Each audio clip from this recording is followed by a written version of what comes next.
Hey, all right, shalom, shalom. First and foremost, I would like to give all praises, honor, and glory unto Yahweh, Bahashem, Yahweh Shai. Double honors to the sincere apostles and elders of Great Millstone, who are my teachers, and peace and salutations to you brothers out there preaching this word in truth and sincerity. This is the brother Yahweh Sap with another lesson. And this one, man, I'm just going to be giving you a World War III update, man, showing you the nuclear capability that these devils have, man, and how fierce that the wrath of the Most High is going to be towards the inhabitants of the earth, man, and how devastating this is actually going to be, man. Because people think that that this is a game, that this is a joke. Hey, people really, they don't take this serious when we're telling them, that that America is going to be burned by thermonuclear fire, man, and that it's going to be destroyed even to the foundation thereof, man. People, they can't really, fathom what that's going to be like. They don't really think that far, and so there I have this video here that I want to play for you. The one right aside, this lesson is edifying and uplifting, because these are the times that we're coming into, man. It's about to get real heavy, man. And so I'll let this video play, and then we'll get into some scriptures, man.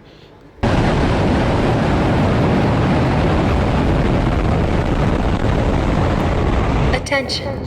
And Salakia, the name of this video is "The True Scale of Modern Nuclear Weapons." Now at DEFCON 1. Security lockdown. Russian nukes in space. The country recently tested a nuclear-capable hypersonic missile. Hypersonic missiles and aircraft could be the future of warfare.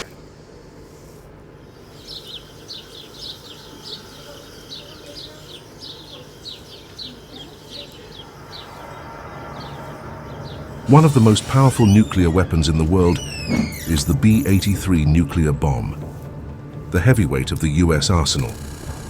Weighing about 2,400 pounds or 1,100 kilograms and stretching 12 feet or 3.7 meters in length with a diameter of 18 inches or 46 centimeters, it's roughly the size of a small car. But within this imposing frame lies a force of unimaginable destruction.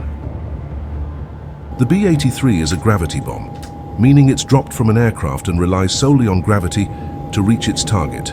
No rockets or propulsion systems, just a free-falling descent. This might sound simple, but the devastation it can unleash is anything but. Carried by strategic bombers like the B-2 Spirit stealth bomber and the B-52 Stratofortress, the B-83 can be delivered deep into enemy territory. With a blast yield of up to 1.2 megatons of TNT, the B-83 is approximately 80 times more powerful than the bomb dropped on Hiroshima, which had a... Hey, man, you hear that? And that's just one bomb, man. 80 times more powerful than the Hiroshima bomb. And so, hey, we see that, and keep in mind while you're watching this, man, that these are things that we know about. Imagine the weaponry that we don't know about, man. The things that they're building behind closed doors that they haven't showed the public, man. Hey, these devils, the Heavenly Father has these devils working, to make bright his arrows, man. Hey, he's having them work to sharpen them things to get ready to be used over here on Babylon, America, man. Babylon the Great, man. And we know that a few other places are going to be hit, but the main place that's going to be hit, man, is going to be over here in America. And these things, hey, you're going to have multiple of, and maybe not these, because these ones right here are made by, the US of A. But as we're about to get into, as I let the video play, man, you're going to see that it gets even stronger than this. So before I continue, man, this is the book of Isaiah 24 in verse 19, and it reads, "The earth is utterly broken down. The earth is clean dissolved. The earth is moved exceedingly." And why is that, man? Because you're going to be having these bombs, man, hitting America. You're actually going to feel the earthquake, from America shaking, man, and you're going to feel it throughout the whole earth. And so it says, verse 20, "The earth shall reel to and fro like a drunkard, and shall be removed like a cottage, and the transgression thereof shall be heavy upon it, and it shall fall and not rise again." And that's right. And why is that? Because even though we know that the earth itself is not going to be destroyed, when America is destroyed, man, it's going to be a scale on which we've never seen before, And so just keep these things in mind, man. This is what's going to make the earth shake. And so I'm going to go ahead and continue it. A yield of about 15 kilotons.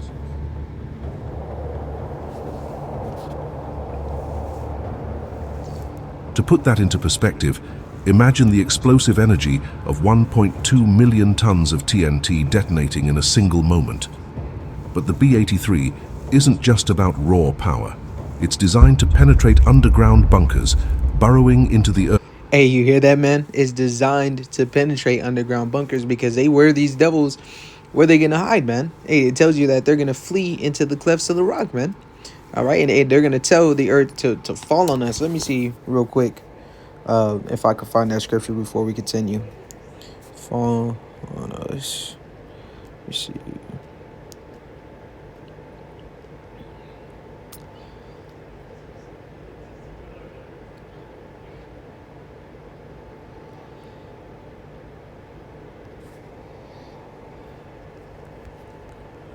Slovakia.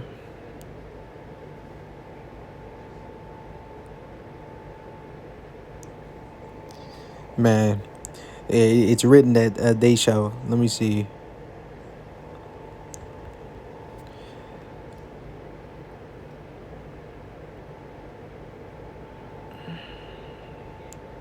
Here it is, man. Revelation 6 and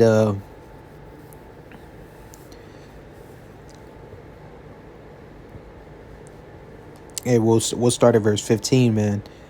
So this is the book of Revelation 6 and 15. It says, "And the kings of the earth, and the great men, and the rich men, and the chief captains, and the mighty men, and every bondman, and every free man hid themselves in the dens and in the rocks of the mountains."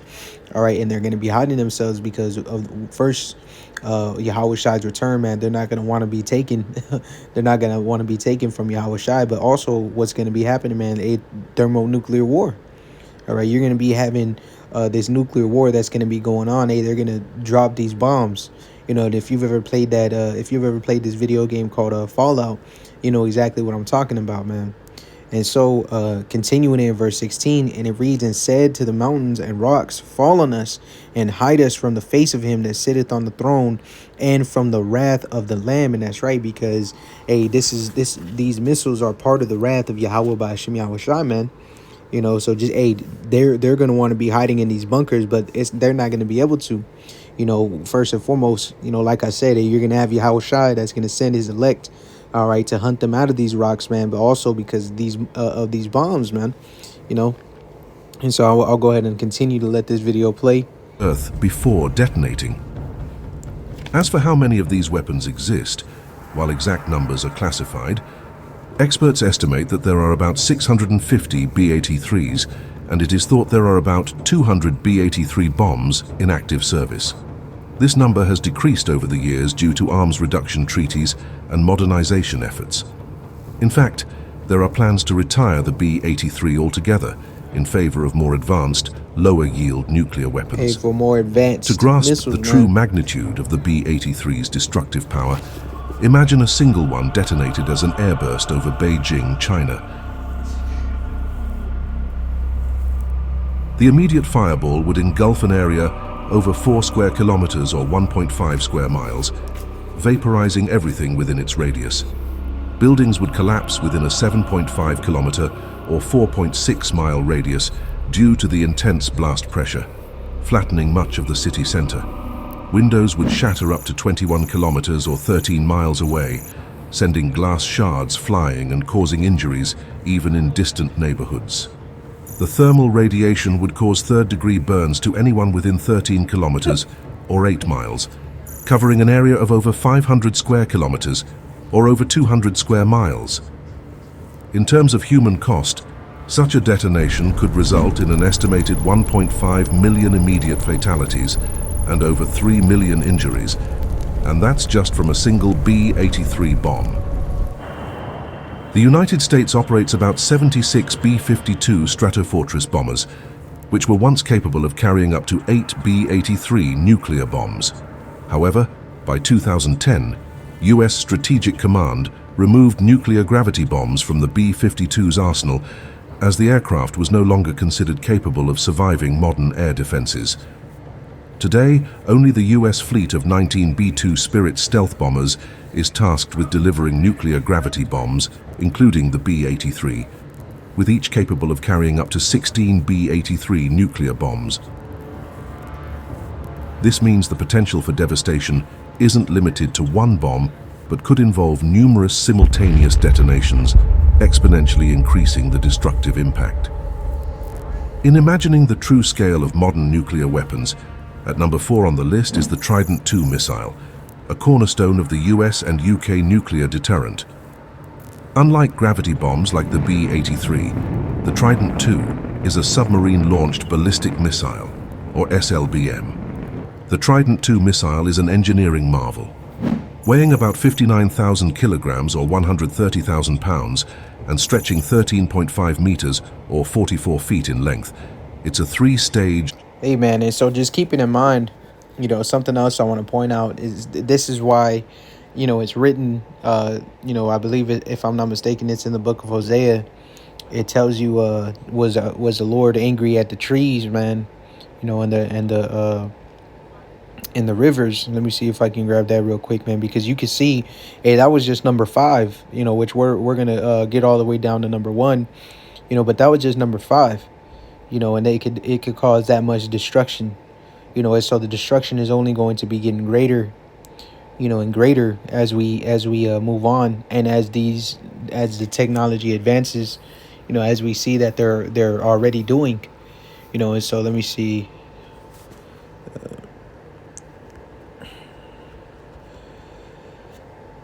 It's like you.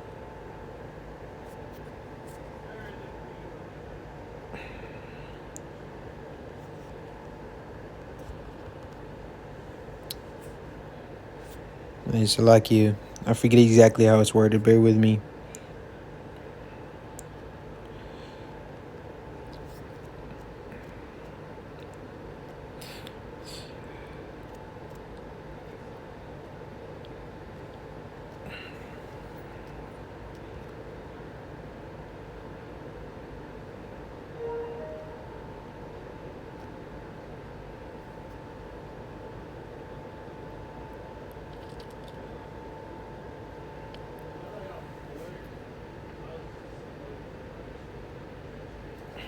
All right, let me see.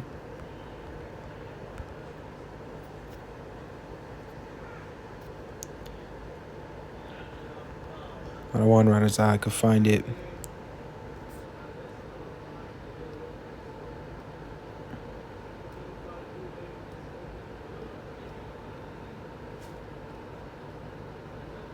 It might be in the book of Habakkuk, but there we go. God. Hey, the book of Habakkuk chapter 3 and verse 8, was Yahweh displeased against the rivers? Was thine anger against the rivers? Was thy wrath against the sea, that thou didst ride upon thine horses and thy chariots of salvation? And so, whenever the Lord sends those missiles, man, it's gonna be like the Lord was angry with the earth itself, man. And so, whenever they hit, man, it tells you that they're gonna that these people are gonna melt.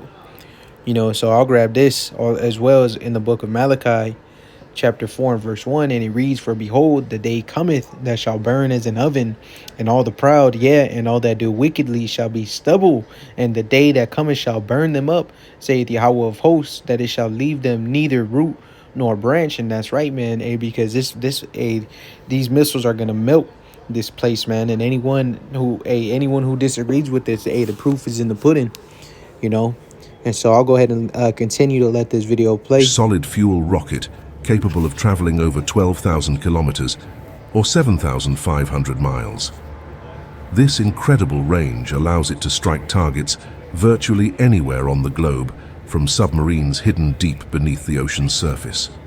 What truly sets the Trident II apart is its use of multiple independently targetable re-entry vehicles, or MIRVs. Each missile can carry up to 8 nuclear warheads, typically the W-88, each with a yield of 475 kilotons.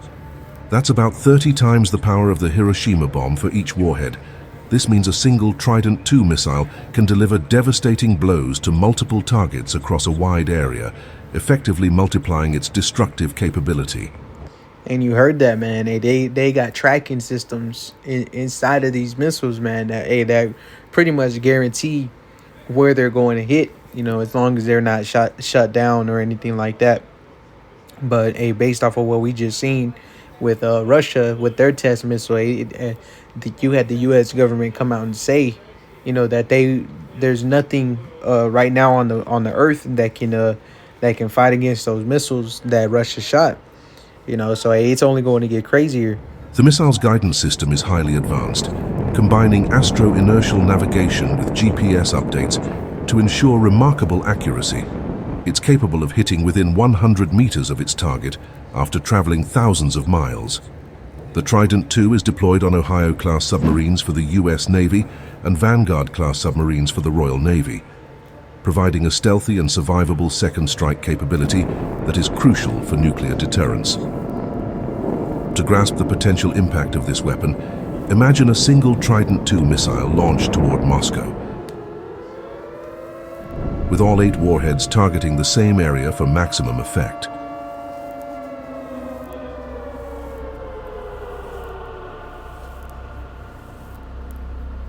The combined explosive yield would be approximately 3.8 megatons of TNT.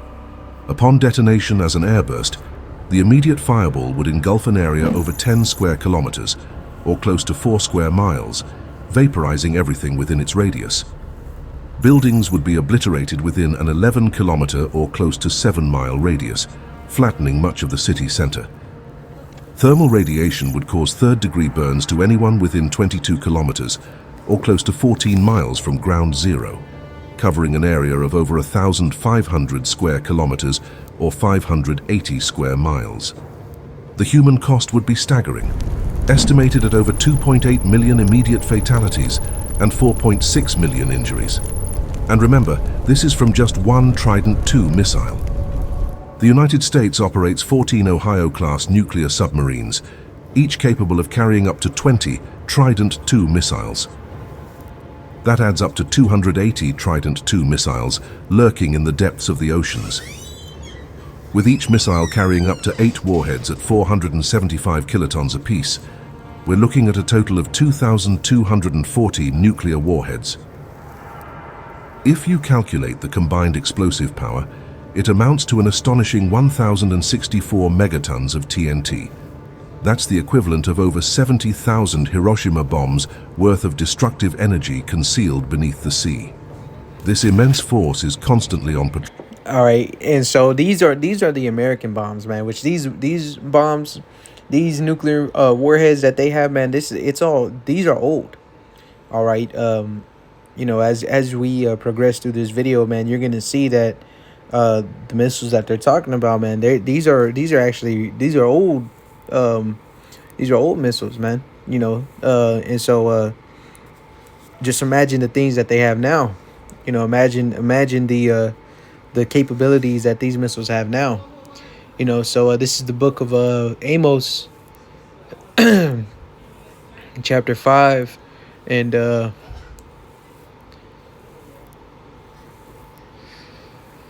we're gonna start at verse 18. And so this is the book. Well, actually,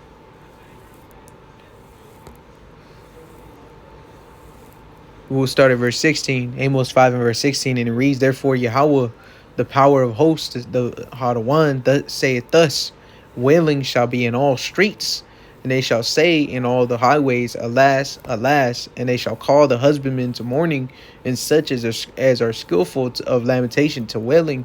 And in all vineyards shall be wailing, for I will pass through thee, saith the One." And that's right.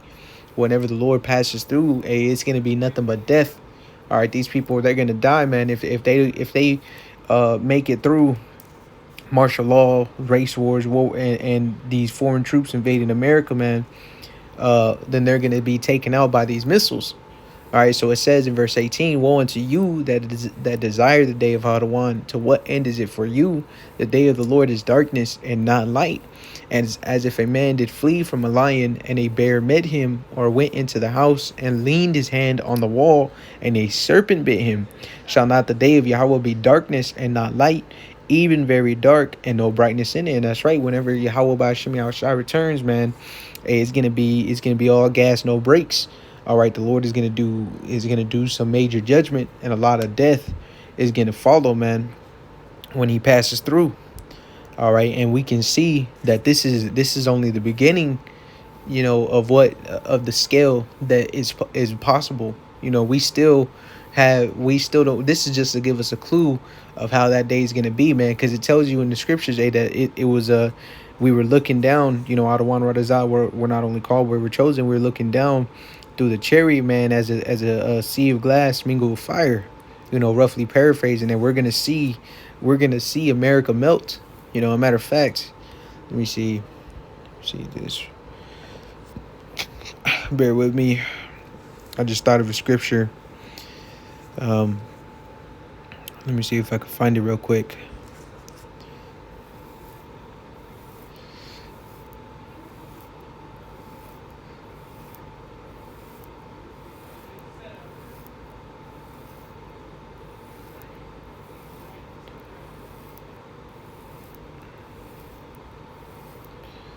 I believe this is it. Okay, Khan, yeah. This is the book of Nahum, chapter 1. We're going to start at verse 2. And so it says, God is jealous, and Yahweh revengeth. Yahweh revenges and is furious. Yahweh will take vengeance on his adversaries, and he reserveth wrath for his enemies. Yahweh is slow to anger and great in power, and will not at all acquit the wicked. That's right. He's not gonna wipe away their sins as he's gonna do for the elect, but instead he's gonna visit their sins. And so it says Yahweh has his way in the whirlwind and in the storm, and the clouds are the dust of his feet. And so the Most High is all powerful, man. And so it says in verse 4, he rebuketh the sea and maketh it dry, and drieth up all the rivers. Bashan languisheth, and Carmel and the flower of Lebanon languisheth. The mountains quake at him, and the hills melt, and the earth is burned at his presence. Yeah, the world and all that dwell therein. Who can stand before his indignation, and who can abide in the fierceness of his anger? His fury is poured out like fire, and the rocks are thrown down by him. And so that's right, man. The Lord is gonna when the Lord returns, the mountains are gonna melt before him. All right, and so it says, verse 7. But those of us who have faith in Yahweh by Shema Shai, it doesn't. For that, we're gonna be saved out of it. So it doesn't. We don't worry about this. And so it says, verse 7, Yahweh is good, a strong hold in the day of trouble. So you got to take hold of the scriptures if you want to be delivered from this coming destruction, and ultimately take hold of Yahweh by Shem Yahushai. And so it says, and he knoweth them that trust in him. And that's right. So he knows those who trust in him, and so he knows those who are sincere and those who are not. And if you're not sincere, well, then this may be your judgment. So I'll go ahead and let this video play.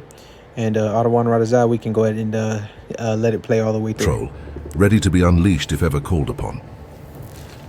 At number 3 is China's DF-5 intercontinental ballistic missile, specifically the DF-5C variant. This missile is a true giant, standing over 106 feet tall and weighing approximately 183 tons. First introduced in the 1980s, the DF-5 has remained a cornerstone of China's nuclear deterrent ever since.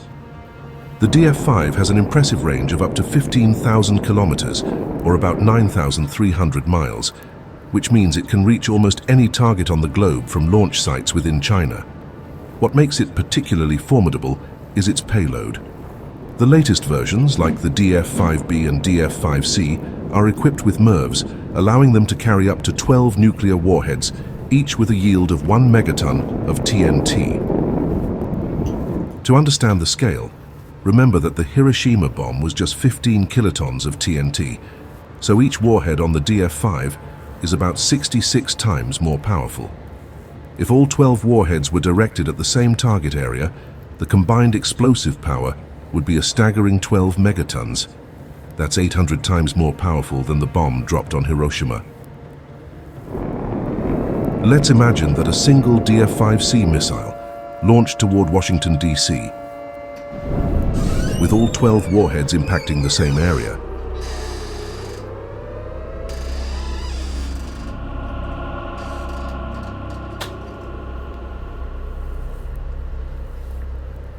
The fireball would engulf an area with a radius greater than 3 kilometers or 2 miles, effectively vaporizing everything in that zone. The blast would cause most residential buildings to collapse within a 16-kilometer or close to 10-mile radius, and third-degree burns could affect people up to 35 kilometers or close to 22 miles away. The human cost would be unimaginable. Estimated fatalities could exceed 1 million, with over 1.8 million more injured. What's even more alarming is that this level of destruction comes from just one DF-5 missile. China is believed to have around 20 to 30 DF-5 missiles in its arsenal. At number 2 on the list is the Russian R-36 ICBM, better known by its NATO designation as the Satan missile. Developed during the Cold War, this missile is one of the most powerful ever built, designed to deliver massive nuclear payloads across vast distances. The R-36 is a colossal missile, standing over 32 meters, or about 106 feet tall, and weighing close to a staggering 210,000 kilograms, which is close to 500,000 pounds.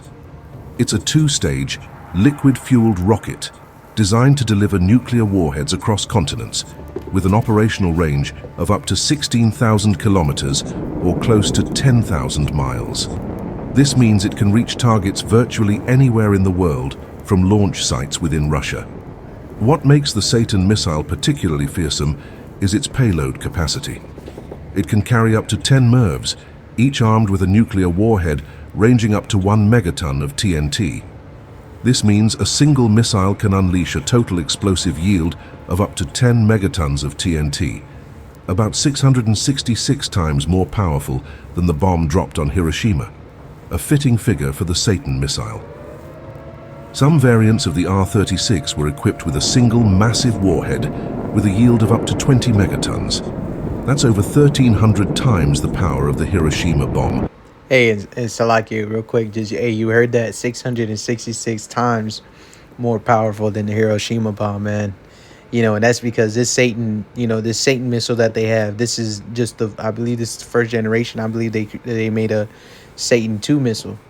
And so just keep that in mind, man. These people, these devils, man, they don't have good intentions for you people here down on earth, man. They want to completely they want to obliterate this place, man. But we know that these missiles are being made for the Heavenly Father's use, Designed to obliterate hardened targets like missile silos and command bunkers. Now imagine if a single R-36 missile were to detonate over San Francisco with a single 15 megaton war.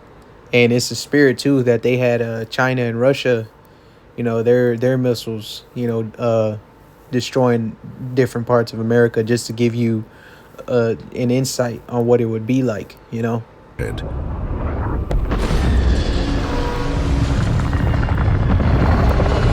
Instantly obliterated. Look at that, man. The immediate fireball would engulf an area over 30 square kilometers or 12 square miles, vaporizing everything within a 3-kilometer or close to a 2-mile radius. Buildings would be flattened within a 17-kilometer or over 10-mile radius, decimating much of the Bay Area. Thermal radiation would cause third-degree burns to people up to 40 kilometers or over 24 miles away, covering an area of nearly 4,800 square kilometers or 1,850 square miles. The human toll would be catastrophic. Estimated fatalities could exceed 1 million, with over 1.3 million more injured. And this is the impact of just one missile. Russia is believed to have around 46 operational R-36M2 Voyvoda missiles, the most advanced variant of the SS-18. Each of these missiles can carry multiple warheads, significantly multiplying their destructive potential. With such an arsenal, the sheer scale of power held within these weapons is almost beyond comprehension.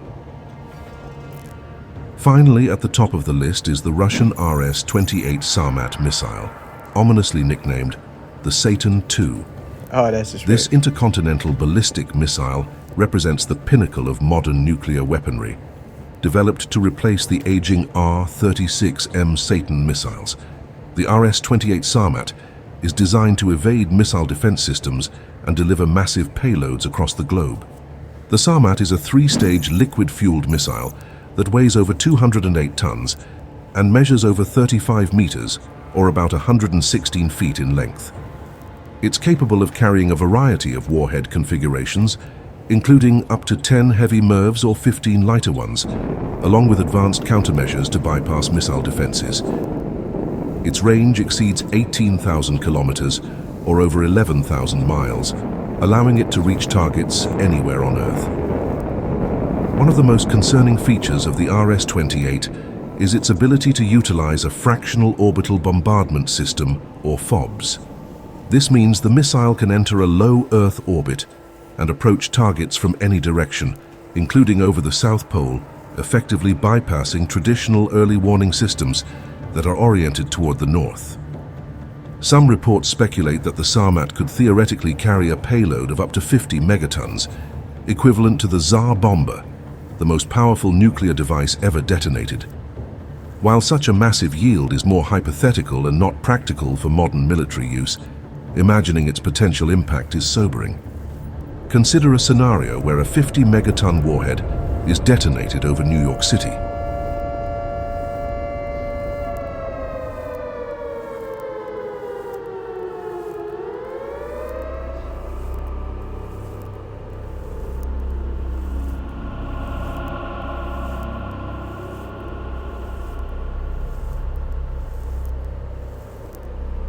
The immediate fireball would engulf an area with a radius of over 5 kilometers or over 3 miles, vaporizing everything within 83 square kilometers or 32 square miles.